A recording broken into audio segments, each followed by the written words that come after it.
as it was affected by these incidents in the central part.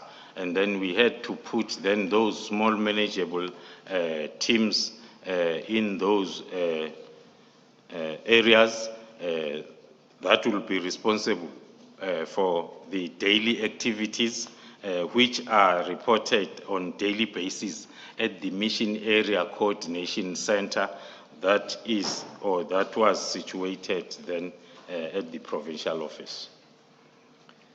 So did those smaller units, the Tactical Joint Operational Centers, report to the Mission Area Joint Operational Center? Or how did that work and how often? As I indicated, Commissioners, earlier on, that we were and are still implementing the analysis-led investigation. So at the mission area, head office level, we will have then the commanders that are experts on each and every part of, firstly, analysis. The different parts of analysis, there will be commanders at a mission area level, as well as the commander of investigations, that they will sit then at that head office level to give guidance to these 4 teams. But the same structure and expertise that are found at mission area level will be duplicated at all tactical level, those 4 small manageable structures, so as then they are able to give guidance also at that level. Thank you. I'm just trying to get a sense of practically how that would work. I understand what you're saying about giving guidance, but practically, how would that work? How often would they meet, for example? Okay. Thank you, Commissioners. As I've indicated earlier on, that one of the best practices or pillars of this approach, firstly, it emphasizes more on command and control. It emphasizes more on discipline. It emphasizes more on accountability, irrespective of the level. You may be at a very lower level of SAPS, but you are still accountable for each and every action or tasking or activity that is expected of you. So that is done on daily basis at a tactical level. And then on daily basis, the commanders there will submit the report at mission area, head office level. So the mission area is moving together with these 4 teams continuously or daily. And then once a week, then they will have that extended mission area meeting where the 4 commanders will sit with the commanders at mission area level to plan for the week or month. In other words, they will be giving the medium-term directives, so as then at tactical level, then they are able to give those daily taskings that are inputting into the medium-term directive given every week. Thank you. So that's the at operational level, and then in paragraph 36 you deal with reporting lines above the operation, well, from the MAJOC upwards. So can you take the Commission through that, please?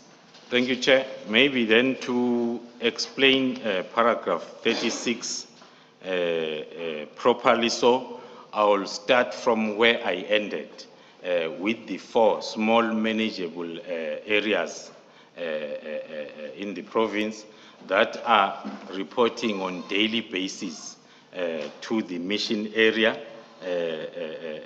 And then the mission area, they will consolidate the weekly reports. At tactical level, it's daily reports.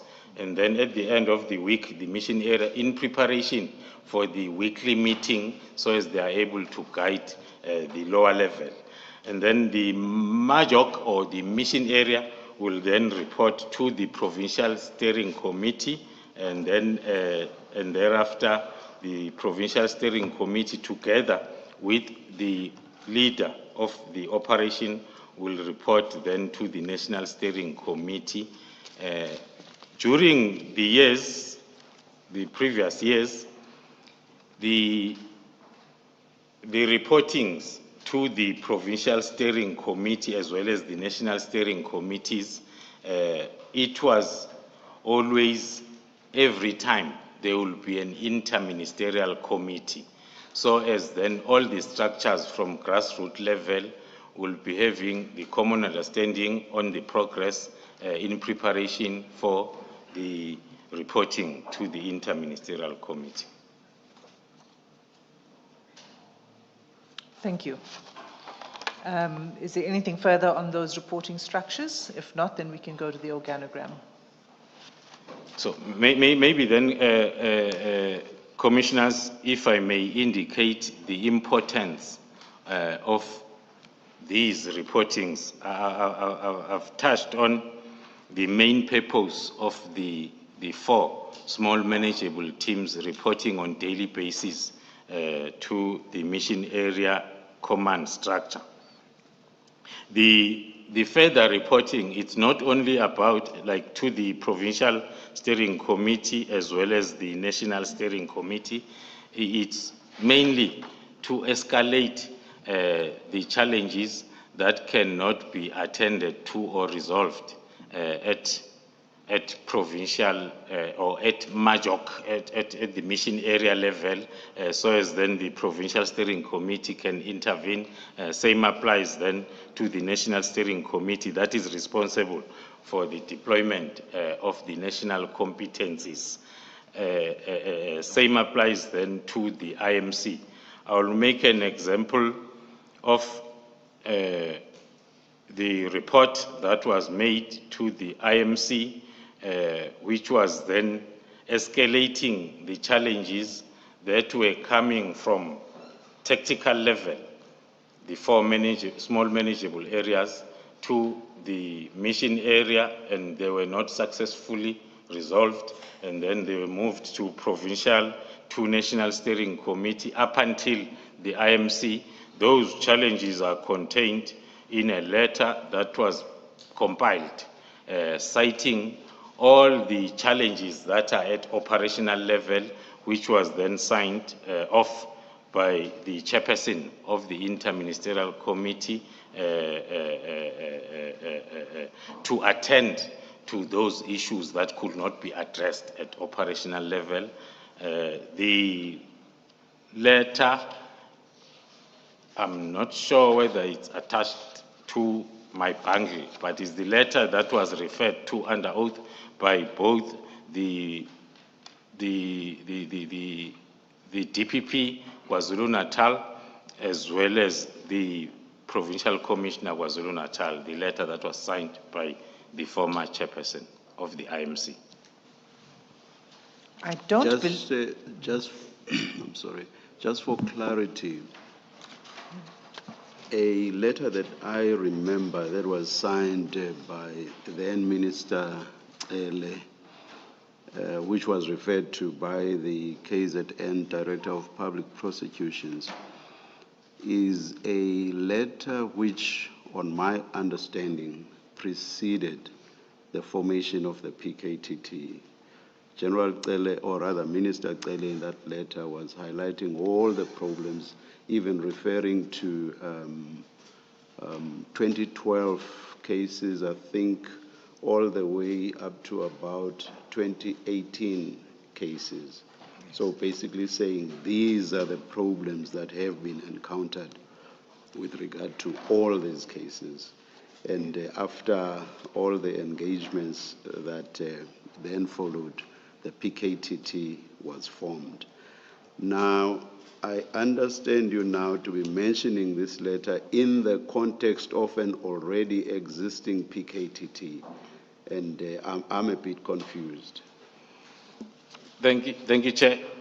As I've indicated, that the preparations, the assessment, the compilation of plans started during May, when the National Task Team was preparing to come on board. Then from May, June, July, the letter was written when the task team was already on the ground.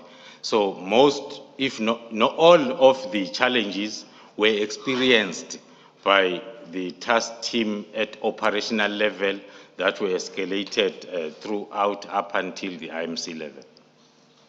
General, would this... It's a pity we don't have the letter readily at hand.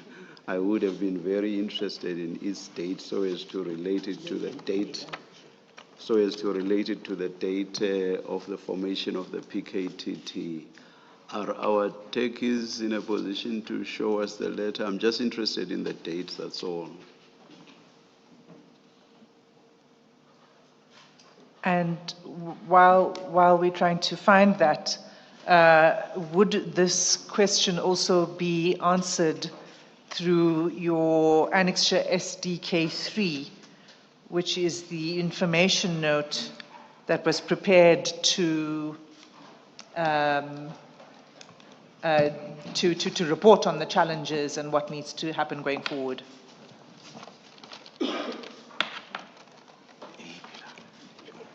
And we can deal with it when we come to that annexure, perhaps, which is quite soon.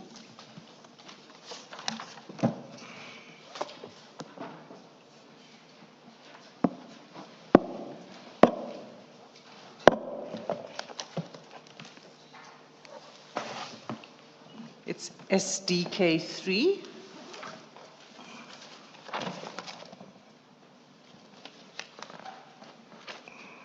I forgot it. General, the letter is now available. It might be easier for you to look at it at the screen just behind you.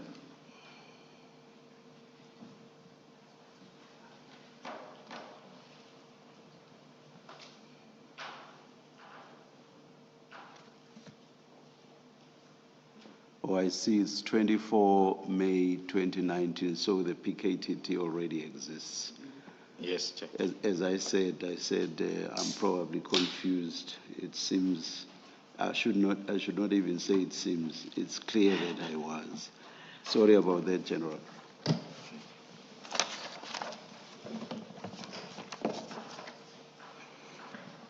Chair, if I could I pause for 1 minute I actually intended to hand up as an exhibit for the assistance of the commissioners, and I think it was going to become even more important as we continue with this witness, a working chronology. And so it'll give you a quick guide as to where the witness's testimony fits in the overall timeline of events. May I seek leave to hand up that as exhibit CJC1?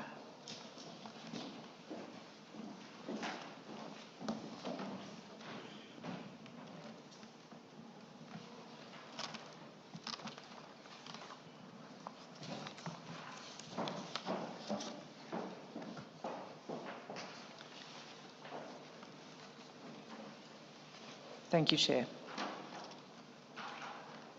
Okay, so if we may then just revert to the paragraph where the witness was addressing the question of reporting lines of the PKTT, which was paragraph 36.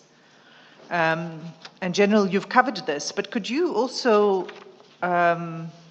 explain to us how often the IMC met? How often would there be reports to the IMC, and for what purpose? Was it for policy guidance, or can you just be a bit explicit about that? Thank you,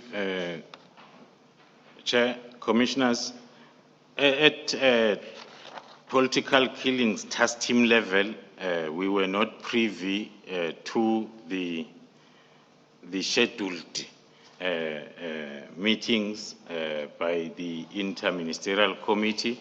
We will get the notification as then it will be inviting us to come and brief the IMC.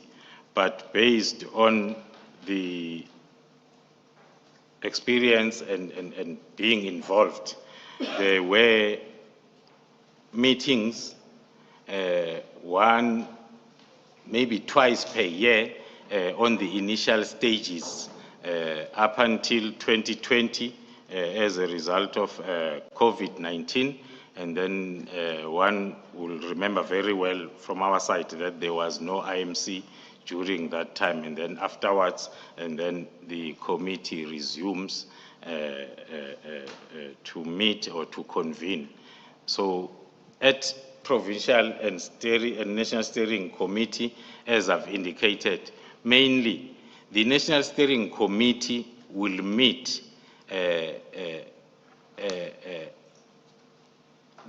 now and again when there will be IMC, but most importantly, towards the end of the deployment period, and then the National Steering Committee will sit and assess the performance and get a detailed threat and risk assessment so as they are able to take an informed decision in terms of extending the project or not.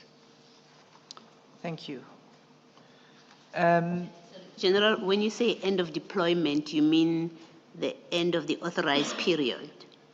Yes, Commissioners. Okay. So at the end of each, as the end of the authorized period was drawing closer, there would be a report to determine whether there's a need for the extension of the work of the PKTT, in essence. Yes, Commissioner, that will be the case because the National Steering Committee is made up of national directors generals that are deploying the resources. That meeting will take place towards the end of each financial year, so as then they can determine, firstly, the need for the extension, so as then they can inform the IMC in advance of the extension or termination based on the current threat and risk assessment. That will be the practice then each and every financial year.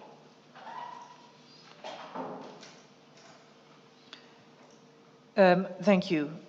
Your next topic then is on the organogram and the structure of the PKTT, but you begin with an assessment of the work that was already ongoing by the provincial team and the challenges. So can you start at paragraph 38? Thank you, Chair. As I've indicated briefly when I'm discussing this part of the establishment of the National Political Killings Task Team, that the IMC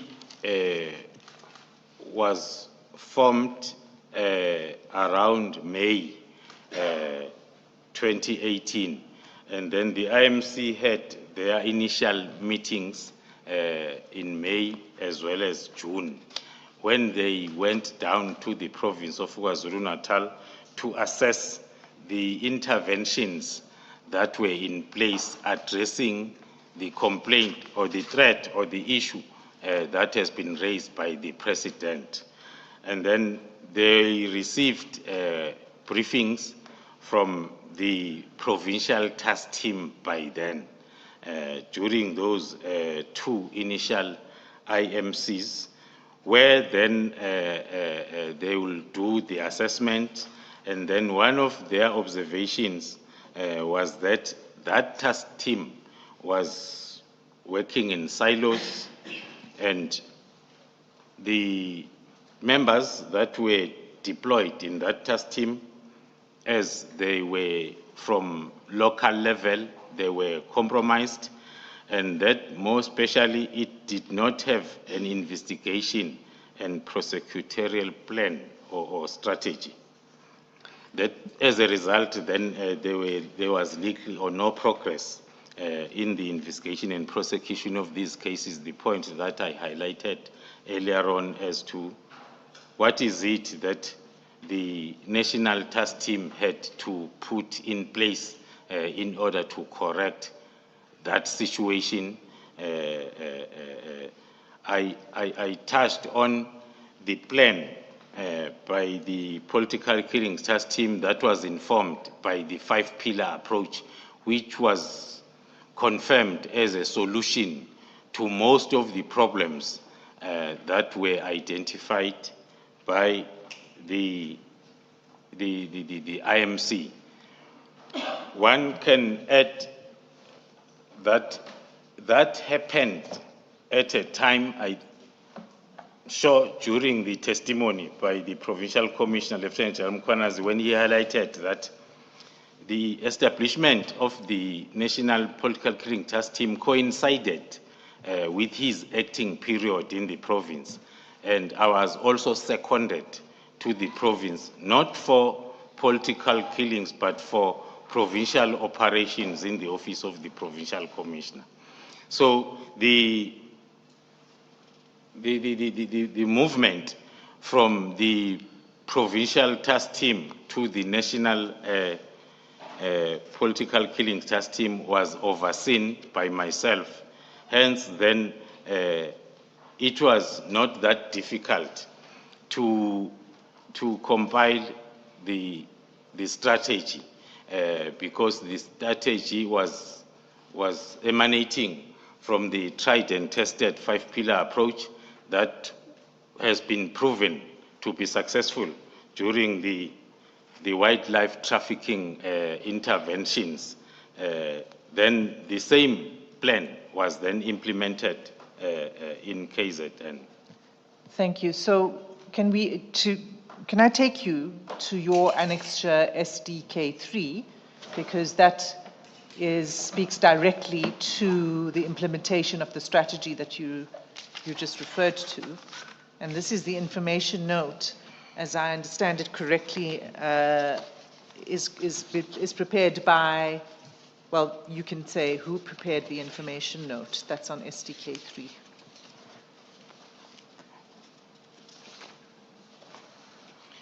The information note was prepared and compiled by Brigadier S.D. Kumalo, who happens to be the Lieutenant General Kumalo, the witness to the commission, on the 15th of June, 2018. You, in other words. Me. It was prepared by you. Thank you. And in paragraph 3, perhaps you could just read paragraph 3 of the first page.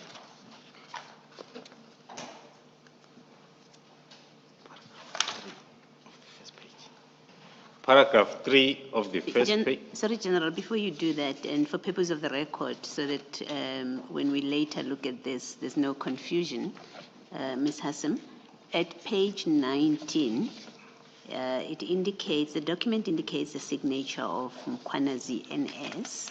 And then as you page through, unless I miss it, I don't see General Kumalo as one of the parties preparing. Well, what does it mean, General, that you prepared and yet it is signed by General Mkhwanazi? Thank you, Commissioners. The current operational or administrative guidelines in the SAPS, in line with the command and control, the compiler of the plan, because this was the plan, will not have to attach the signature on the communication of the plan. You will only attach the signature on the plan itself that will be used at operational level, because it will be your plan. But then the plan that is inclusive of other strategic decisions then will be signed by the accounting officer of that particular environment. In this case, it was the acting provincial commissioner, KwaZulu-Natal. Commissioner Baloyi, could I ask you to turn to page 22, and that might answer your question. It's not, page 22 of the information note. So I believe it's the last page. I see that. At the Thank bottom, it indicates information note compiled by you. Thank Brigadier you. Eskom. Thank you for that.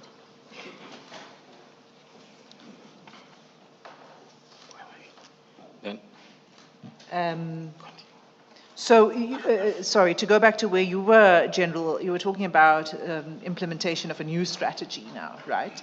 Could you please read paragraph 3 on page, of the first page of the information note?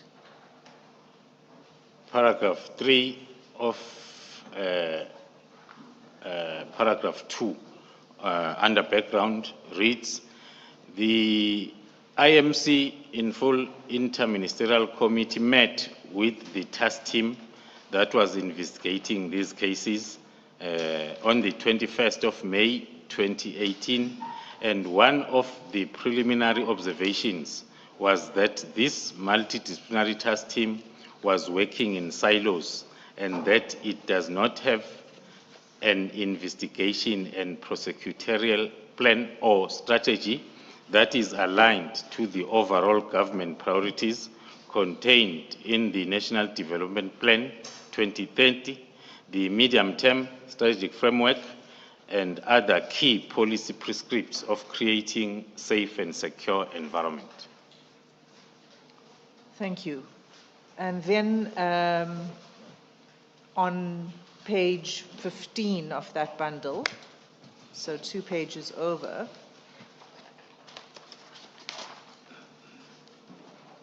is paragraph 3 addressing then the proposed strategy? Is that what is being set out in paragraph 3? And related to that, is this your 5-pillar approach? Thank you, Commissioners. Yes, indeed, paragraph 3, that is having a heading, the operational approach and concepts. It talks to the approach that I've explained of the establishment of the mission area and tactical areas, and also further on, it lists the competencies or expertise that will be needed in terms of the 5-pillar approach to implement the plan. Thank you. And if we then turn to page,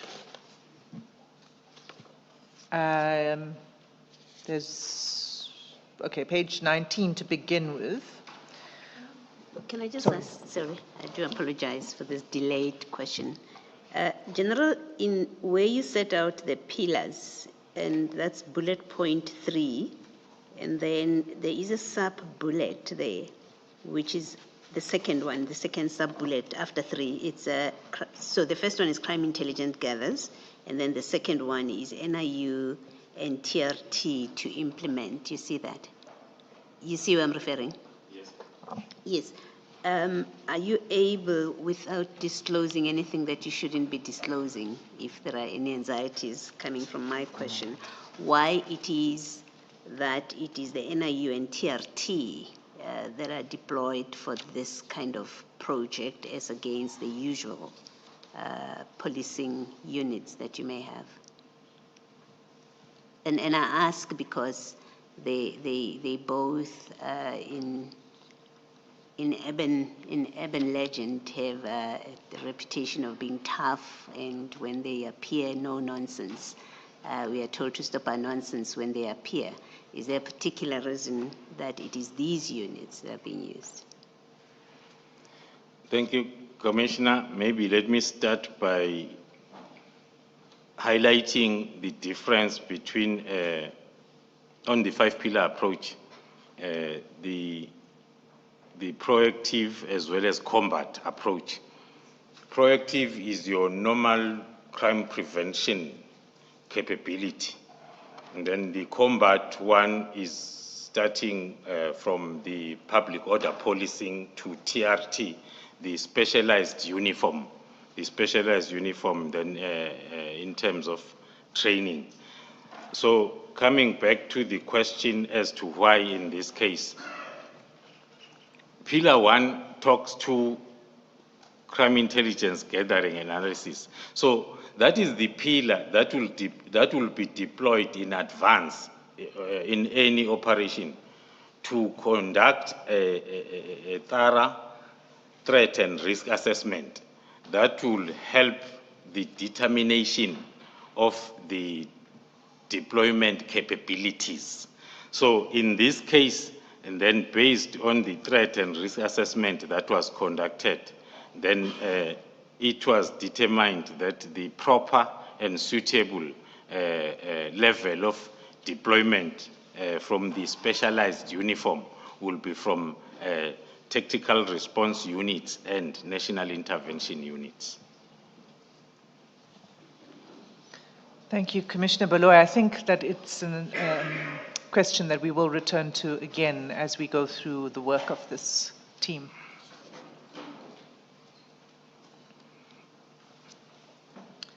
So, General, at page 19 is the recommendation to implement the strategy that was outlined in the preceding pages. Is that right? That is correct, Commissioners. And the second recommendation is for a budget to be approved for the operationalization of that plan. Is that correct? That is correct, Commissioner. And the amount for that budget, can you just let us know? The estimated budget for that initial deployment of the political killings task team was at 49.1 million for the period of 6 months. And from what budget was that to be drawn? It was province? It was going to be from the national budget as the plan and the implementation, as well as the recommendations and the request for these resources, because the plan and the request was for resources, personnel, as well as financial resources. So it was going to be from the national budget. So the request was for the budget to be approved as a national budget, and that's indeed what then followed. Is that correct on pages 20 and 21, the signatures? That is correct, Chairperson. Thank you. So that deals with your annexure SDK 3 and paragraph 38. I think now where your statement intends to go is to the setup of the structure of the team. Is that correct? That is correct, Commissioners. Under paragraph 39, after the approval, we are indicating that indeed then from July 18, then we started then implementing the structures as I explained earlier on. Can you then turn to paragraph 40 and maybe you could just read paragraph 40 and then we can go to annexure SDK 4. Paragraph 40 reads thus: to enable the political killings task team to function as a multidisciplinary team, including personnel from relevant law enforcement and justice agencies, an investigative and prosecutorial strategy was developed. Such strategy is attached as annexure SDK 4. And is this strategy then meant to address the lack of coordination between different stakeholders or different agencies within law enforcement?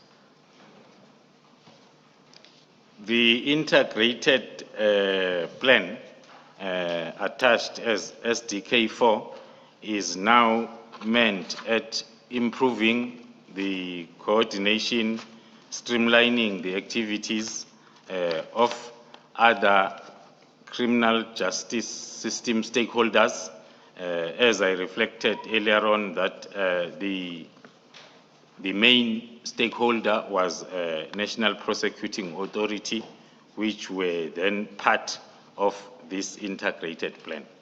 Thank you.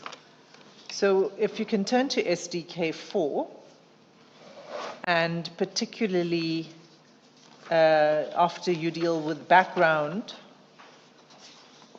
at page 27, you explain the objectives of the strategy. Can you take the Commission through that, please?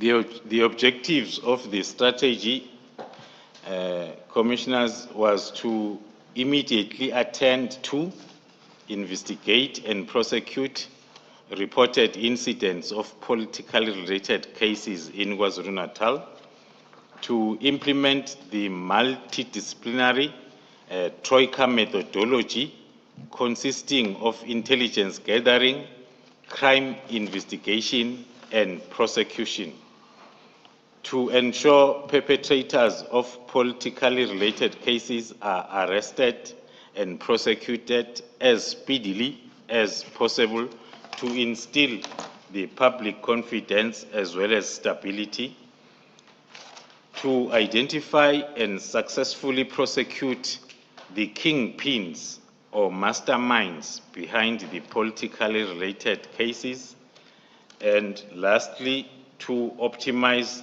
the provision of witness protection program. Thank you.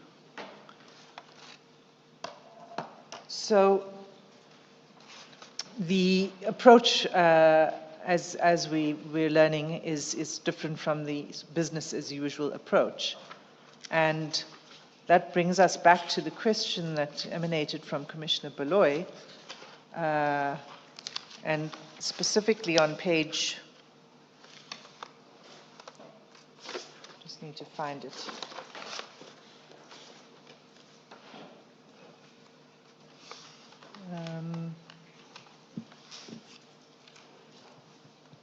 Oh no, it's fine. It's actually not in this annexure. It's in a later annexure. I'll come back to the point about the approach and the use of different agencies. Can you then take us to paragraph 44?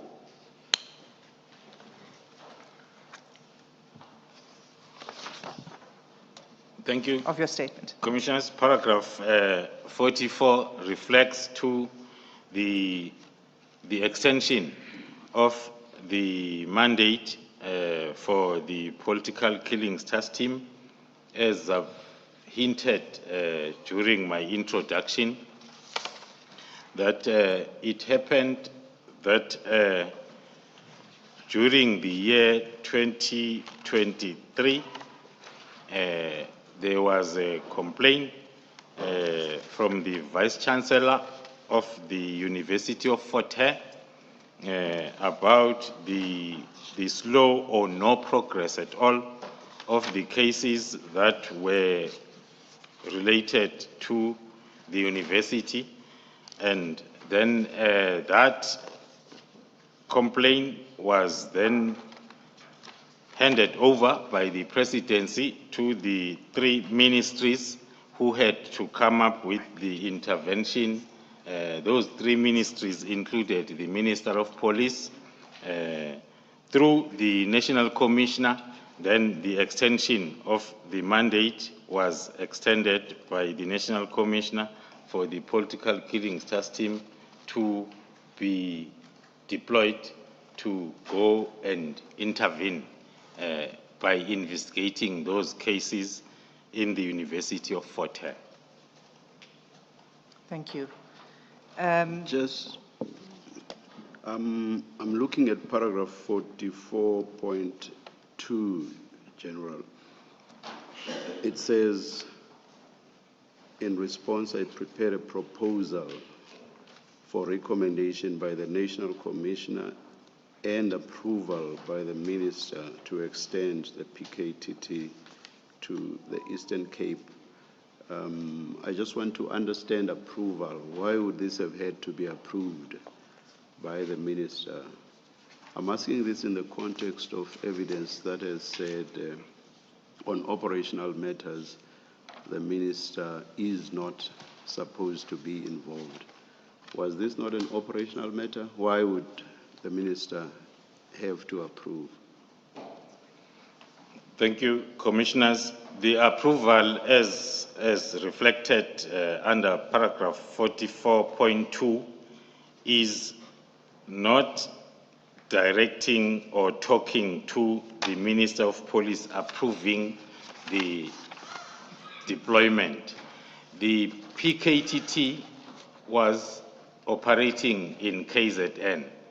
So it was the National Commissioner who approved the operational deployment.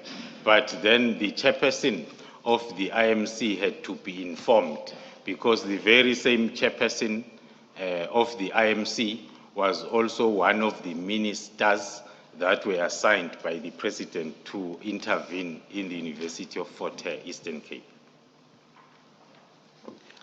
For me to understand, did the same thing happen then? That is an approval by the minister when the 10 PKTT members were sent up to Gauteng, where we are sitting, to assist with the GCI ops investigations.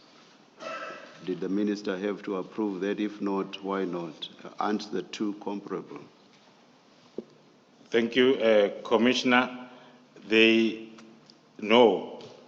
My response will be no in the latter, and then why not will be the deployment in the University of Fort Hare, Eastern Cape, as I've indicated. It came the route of the presidency assigning 3 ministers to intervene. Then the assistance in the Gauteng counterintelligence investigation was an operational decision after the facts and lots of consideration in terms of then the threat that was in place. So it is not the Gauteng counterintelligence investigation is not streaming from the presidency to IMC route.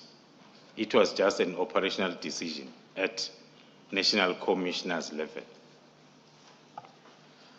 Can you maybe go to page 99 of the same document under the heading recommendations?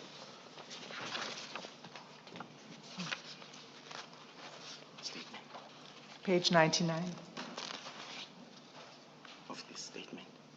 No.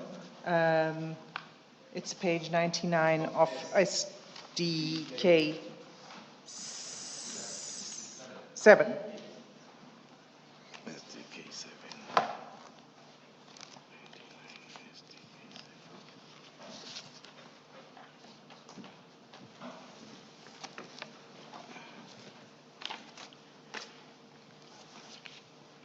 Yes, Commissioner. Does that assist in answering the chair's question? Remember the chair asked you, why does the minister need to approve this document? Thank you, Commissioner. It assists a lot. This was the progress report that was directed to the president, who had assigned the 3 ministers. So it was not an approval of the deployment, but is to give progress to the president on the signature of the Minister of Police, who was one of the ministers that were assigned. General Khumalo, could you read the sentence under recommendations, just so it's clear for the record? Because that was, in effect, what was recommended by you. it is recommended that the Minister takes note, the Minister of Police takes note of the progress report and approves the draft response to the President as attached. Thank you. Chair. It seems to me then, General, that 44.2 is not quite accurate. Or am I missing it altogether? You are correct, Chair. Yes. Reading it together with the National Commissioner in one line, referring to this information note, is not quite accurate. Thank you, thank you. Thank you, Chair. Thank you, Ms. Hassim. Thank you for the correction. But Chair, sorry, we skipped a beat. We would jump to paragraph 44 without dealing with paragraph 43 and annexure SDK 5. So, General, could you go back to paragraph 43? And in paragraph 43, you talk about a briefing to the IMC, which you attached as SDK 5. Can we go to SDK 5? Thank you, Chair. Paragraph 43 reflects on the first IMC briefing that took place on the 3rd of August 2018, where it was during this briefing where the PKTT gave their first progress report to the IMC, which was for the period the 9th of July up until the end of July. During that time, the PKTT had only those 20 days lifespan, as it was formally established on the 1st of July. But then the reporting period, maybe, Chair, to explain the difference of the official establishment and the commencement. As the national deployment, it is impossible to have the operations beginning on the same day. You need mobilization week. So between the 1st up until then the 9th, the 8th, that's when then the operations started. Then SDK 5 talks to the briefing that was presented then to that first IMC of the National Political Killings Task Team. Thank you. And then on page 51 of SDK 5, does this depict what you are saying in your last sentence of paragraph 43? That it was in that short period of time that 126 dockets had already been referred to the PKTT. That is correct, Commissioners. Within those 2.5 weeks, the team was already allocated a total number of 126 dockets. And in page 51 of the annexure, we are reflecting the distribution of those 126 dockets in line with the plan that I explained earlier on, that we had divided the province into 4 small and manageable areas of operation. The 126 dockets were then distributed accordingly to those 4 teams. Thank you.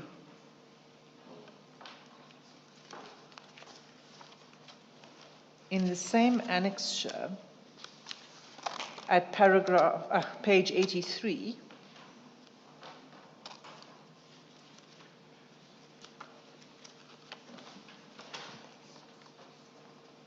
there's a, if you could just explain to us what are these cases that you're referring to. You've got a list of cases. is this a report on the status of those dockets that now were within the remit of the PKTT? Thank you, Commissioners. As part of this initial report, we had to list all the cases that were already allocated to the team, dividing them amongst those that were still under investigation, those that were at court already, and those that were finalized, if there were any. So under page 83, we are reflecting one of the cases that when the team came in was still under investigation. There was no accused that was charged on that case, and as it is reflected on a different color, it was the case, I think on this report, there are other 2 or 3 cases that are highlighted. That was an indication of the cases that the team had worked on within that 2 to 3 weeks and had the potential of going to court by charging identified suspects. Okay, so the point of the highlighting is to say those are the ones that are now ready to go forward to, those are the ones in which you've made significant progress. I just want to understand the highlight. The highlight is talking to those where the team had made progress within 3 weeks. It's twofold. This particular case is still going to be part of my testimony affidavit. It also talks to the misinformation that has been flying around, that talks to when the team was established. This case was already at court, but I will discuss that in details as we move on. Thank you. Okay, so we'll return to that, you say. Then can you go to paragraph 45? And this is where you... Sorry, Ms. Hassan, if I may, before you leave entirely paragraph 44. The general under SDK 6, that's the letter from the president, and this relates to how the PKTT ends up looking at the Eastern Cape, in particular University of Fort Hare. Now I just want to clear what might be a gap for me. We have earlier in your statement a description of the IMC, who constitutes the IMC. Now, this letter from the President is addressed to the Minister of Defense and Military Veterans and the Minister of Police, and then it's copied to the Minister of Education, and then somewhere in the body of it, I think it's paragraph 1, 2, 3, 4, it says, in paragraph 4, it says, I have directed Minister Nzimande to engage with the security cluster to find more sustainable solutions towards arrest and prosecutions. This is about Fort Hare. Is security cluster the same as those people that you have described in your paragraph 28 as constituting the interministerial committee? The understanding might look exactly like that, Commissioners, but then the establishment of the IMC is done on a different directive like this one. So the interpretation of the relevant ministers by then was then that the Minister of Education needs to engage the security cluster ministers to assist him. That was the understanding of this directive from the presidency. Yes, I'm asking the question to clarify because if you recall, Earlier, I asked the question whether, in your recollection or knowledge, Minister Cele had ever issued instructions to the PKTT or relating to the PKTT, and your answer was no, not to your recollection. And I think I understood you now to say in this case of Fort Hare, he did, and yet there's also, well, you said he approved the plan, but also there's the reference, it being a referral by the president. I'm just trying to see where does the IMC fit in this referral of the Fort Hare issues? Thank you, Commissioner. In response, maybe one has to tap from experience because one was part of this process.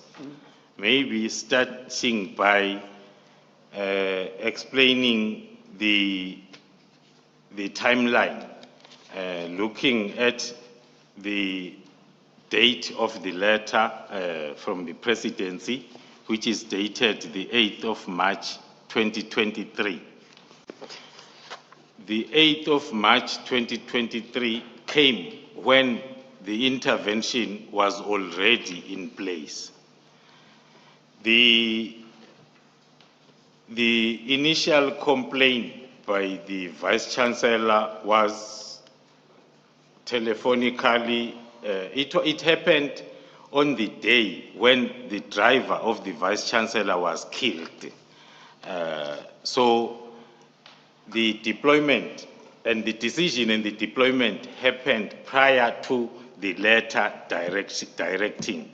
So the initial decisions, operational decisions by the National Commissioner was responding to the agency of the matter as then came up during the engagement between the National Commissioner and the Vice Chancellor after the complaint telephonically to the President, which was followed later on by the directive dated 8th of March 2023. General, that clarifies it.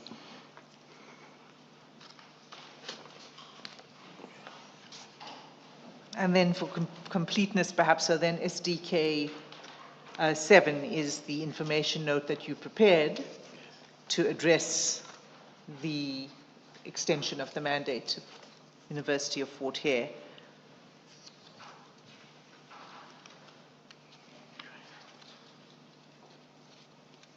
Is that correct? I think it's more a report. SDK 7, SDK 7. Commissioners, Yes, it's a report. the progress report that talks to my previous explanation that Yes. the written directive by the presidency came after the intervention was already implemented. Hence, the response is in the form of progress report. Understood. Thank you. Does that explain, if you go to page 97 of the progress report?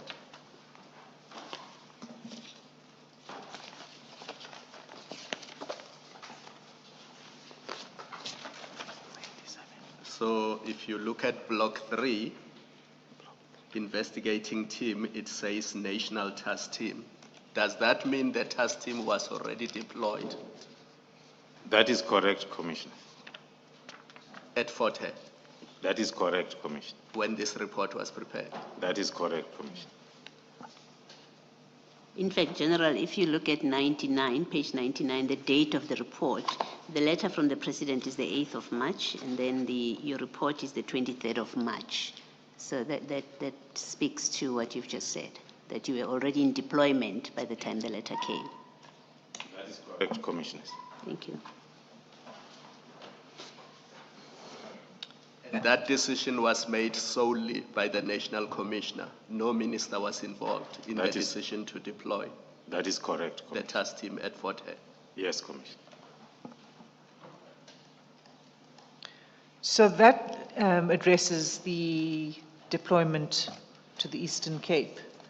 And then in paragraph 45, you speak of the mandate being extended further to include traditional leader killings in KZN. Can you just address paragraph 45 for the Commission? Thank you. Thank you, Commissioners. During March 2024, the mandate of the Political Killings Task Team was extended then to include the killings of traditional leaders in the same province, KwaZulu-Natal. The operational area remained the same, but it was then the criteria of cases that was extended, the information note as per SDK 9 will give then more on this extension of the mandate. And the extension note, the information note and the extension, this is really for for resources to enable the operation of the work on the traditional leader killings. Is that right? That is correct, Commissioners. The National Commissioner decided to extend the mandate based on the discussions that he might have had with the affected environments at his level. Hence, then it was then extended as per paragraph 5 of the SDK 9. And then at paragraph 100 page 110 rather of that annexure, the approval was for 20 million. Is that correct? That is correct, Commissioners. Can you explain, you had requested more than that, is that correct? And can you just explain the approval of the budget? Thank you, Commissioners. The request was for the budget for the financial year 24-25.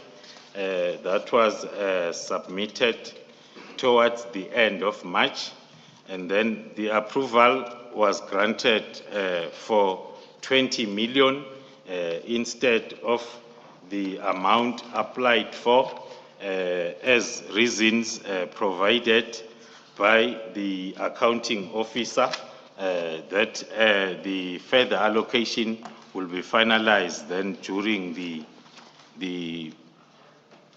allocation of budget for the department for that particular financial year.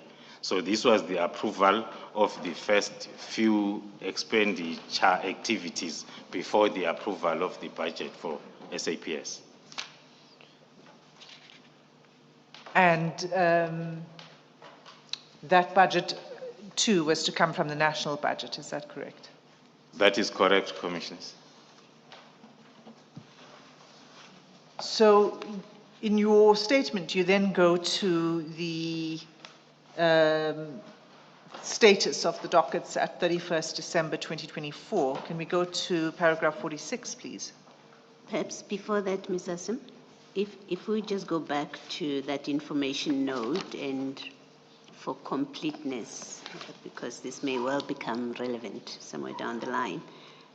General, at page 109 of that information note, you have a comment. So you've got that approvals list. You're the first in that list of signatories as the recommender. And then General Sibia signs approving on the 26th of March 2024. And then you've got General Dimpane. There are notes there, and I think importantly perhaps, let's look at the second note, Ms. Hassan. That's post-elections. I can't quite read all of it. And then the general, it seems the National Commissioner comments in the next page, following that note from General Dimpane. General, if you would just read that. It starts post-elections? So it's the second bullet, Yes. second it's the dash. The second dash, yes.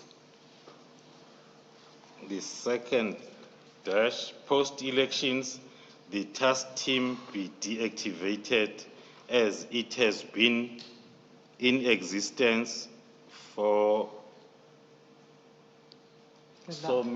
The last, for the last 5 years. Yes, It's not quite clear, yes, but I think it reads for the last 5 years. yes. Chair. And in the next page, where the National Commissioner approves the amount of 20 million, he says something, and I really, again, can't quite read it. If you can, perhaps you should read that into the record. The National Commissioner, on his approval, responding to the comments by the Chief Financial Officer, states that the task team will continue beyond elections so long there is work to be done. Team cannot be localized to KZN. Now, following this, and this is in 2024, March, April, when this new approval is given, or extension is given, has there been discussion as leader of the project? Has there been discussion internally about relocating or deactivating, to use General Dimpane's language, deactivating the team, the task team? No, Commissioners, there has been no discussions about the deactivation of the task team, political killings task team. Until the 31st of Until the December. 31st of December. Thank you. Thank you, Ms. Asu. Thank you, Commissioner Beloy. If I can ask a follow-up question on this. The information note was prepared by you, and it was approved by the Deputy National Commissioner, Crime Detection, at the time was Lieutenant General Sabia. And then obviously it needs to be approved by Financial Management and Administration. And that is where we see the comment that post-elections the team is to be deactivated. So when you were engaging, I mean, did you engage with Divisional Commissioner for Financial Management and Administration on those comments, on those notes? Thank you. My responsibility, as it's rightfully reflected there, starts with the submission. As the project leader or manager, starts with the submission to the next level, which is then the Deputy National Commissioner Crime Detection for his or her recommendation. And then it was recommended, and then the next step then is the financial approval, which is then the Chief Financial Officer or the Divisional Commissioner Finance and Financial Management and Administration, which then indicated the availability of funds in words instead of indicating with those comments. And then the same submission then will be then to the National Commissioner, the accounting officer, to give the approval. So firstly, the engagement needs to be between the two. The CFO, who is then allocating the financial resources, with the accounting officer, who is approving both the operation as well as the financial allocation as recommended by the CFO. So the logic for now, commissioners, will be the initial discussion was between the Chief Financial Officer and the accounting officer in terms of streamlining the recommendation into the approval. Thank you. That clarifies it. You didn't have a discussion with the CFO. Thank you. So your next, the next issue you turn to is then moving away from April 2024, when this was approved for budget, to December 2024, where you explain now the number of dockets that were in your possession as at that time. Can you take the Commission through your paragraph 46, please, and the table? Thank you, Chair. The status as well as the workload that was with the political killings task team as at the 31st of December 2024, starting by explaining the number of tables that are reflected there. They talk to the extensions that I've explained under the establishment of the political killing task team, as well as the extensions that were there. The first column talks to the political related cases that is based on the establishment since 2018 July. The cases that were allocated to the team as at 31st of December 2024 were 333. The case dockets that were talking to the mandate of the political killings investigation. And then the second part talks to the parallel cases that were also allocated to the team in addition to 333. Those are 90 cases that, as at the 31st of December, were investigated and accounted for by the political killings task team based on their request. The reason that will always be there for a parallel docket to be requested from a particular station will be either during the analysis by the team, it will come out that there is evidence that is linking the political related case with a particular case at any other station or country. It's either through ballistical analysis, it's either through fingerprints, it's either through the modus operandi and any other similarities that the team will recommend that that docket be assigned to the team for parallel investigation together with the main docket.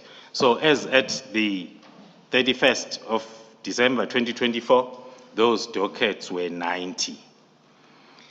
Then the other group of dockets, it's ad hoc dockets that were 120 as at the end of December. Those dockets are related to the task team will now and again conduct intelligence-driven operations that are mainly targeted to getting or finding the murder weapons, the firearms that are used in these political killings incidents. So during those operations, and then the team will confiscate a lot of unlicensed firearms for ballistic testing or ballistical analysis, and then some of those firearms then will be positively linked with the political related cases, and those that are not positively linked, and then the team will register. It's self-generated dockets. This will register then a docket of possession of unlicensed firearm. Those dockets were 120 at the time of this report.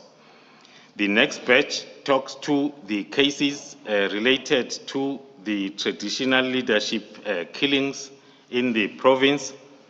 As at December 31st, there were 51 of those dockets that were allocated to the team. And then the University of Fort Hare cases, there were 18. And then we are giving then the sum total in terms of the dockets allocated to the team as at the end of December to be at 612. Thank you. So Is if the... this, sorry, Advocate Hassan, General, is this the report that was presented to the Minister in February 2025? It is part of the report. It is. When was this report prepared? The case management docket status report. I'm assuming it is after 31 December 2024.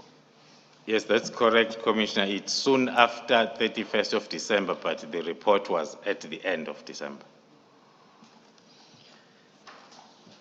So if there were 612 dockets as of 31 December, how do we come to the number 121 that we have been talking about in the Commission, that the 121 dockets that were to be handed over to head office? Thank you, Chairperson. Commissioners, fast forward to the famous number of 121 to explain it at this stage. This is the report as at the end of December. So the number 121 became famous around after March. Then that will mean that some of the, or 4 of the cases that were still under investigation as at the end of December were now no longer under investigation, but they were at court. Hence, then the difference between 125 dockets under investigation in this report as at the end of December and the 121. So the 121 dockets are dockets that were under investigation? That is correct, Commissioners.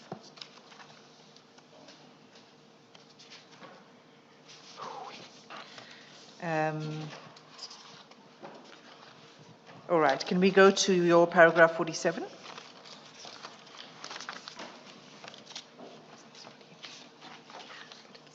Thank you, Commissioners. Then going to paragraph 27, unpacking the stats as provided on paragraph 46.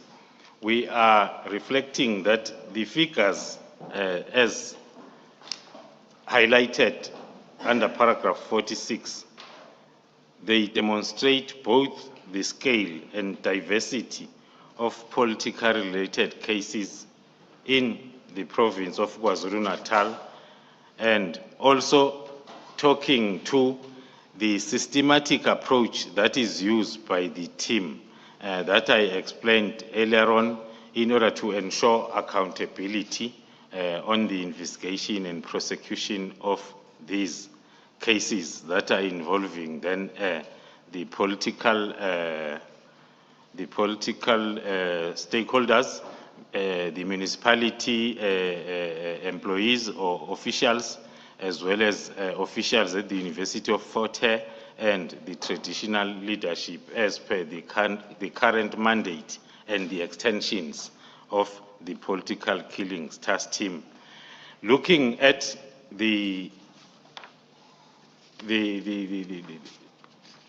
numbers that I'm talking to under paragraph 47, the 612 dockets that has been allocated to the team gradually, so as and when the case is reported or as and when the mandate is extended, as at the end of December, 600 and out of that 612, only 125 of those dockets were still under investigation, with most of them being the contribution of the late extension of traditional leadership dockets that was still having less than a year within the task team. Those are 44 dockets. But then looking at the finalized dockets, more especially those that are finalized guilty, that will talk to the successful implementation of this adopted approach. And then moving on to the paragraph 48, where one is explaining other most important facts that needs consideration instead of only numbers as reflected there to determine the successfulness, to determine the adding of value or no value of the team. There are other aspects that needs to be looked at. The team is not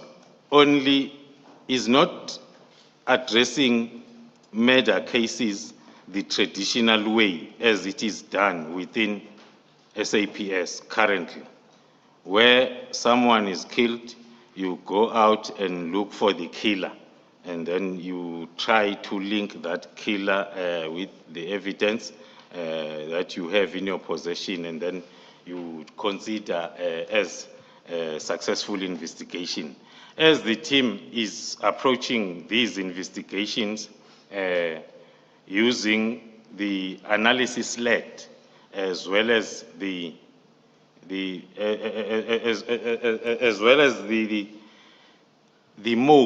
model of investigation, as the team approaches the docket, the first phase of investigation is not directed towards finding the killer.